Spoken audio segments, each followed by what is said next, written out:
दो दोस्तों और भालू की कहानी। एक गांव में दो दोस्त रहते थे जिनका नाम रोहित और राहुल था। वे बचपन से साथ थे और उनकी दोस्ती बहुत गहरी थी। वे हमेशा एक दूसरे का साथ देते थे और कस्में खाते थे कि चाहे कुछ भी हो जाए वे कभी एक दूसरे को अकेला नहीं छोड़ेंगे। एक दिन वे दोनों जंगल से गुजर रहे थे। जंगल के रास्ते में चलते चलते अचानक उन्होंने सामने से एक भालू को अपनी तरफ आते हुए देखा। भालू को देखते ही दोनों बहुत डर गए। रोहित ने देखा कि पास में ही एक बहुत ऊंचा पेड़ था। वो तुरंत पेड़ पर चढ़ गया और भालू से छिपने की कोशिश करने लगा।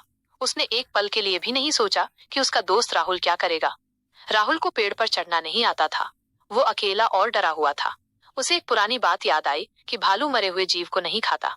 ये सोचकर वो तुरंत जमीन पर लेट गया और अपनी सांस रोक ली जैसे कि वो मर गया हो। भालू उसके पास आया। उसने राहुल को सूंघा और ये सोचकर आगे बढ़ गया कि वो मर चुका है। जब भालू चला गया तो रोहित पेड़ से नीचे उतरा। उसने राहुल से पूछा, जब भालू तुम्हारे कान में कुछ कह रहा था तो वो क्या कह रहा था?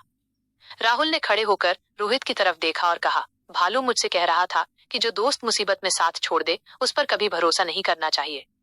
यह सुनकर रोहित को अपनी गलती का एहसास हुआ और उसे बहुत शर्मिंदगी महसूस हुई। यह कहानी हमें सिखाती है कि सच्चा दोस्त वही होता है जो मुश्किल समय में आपका साथ दे, न कि आपको अकेला छोड़ दे।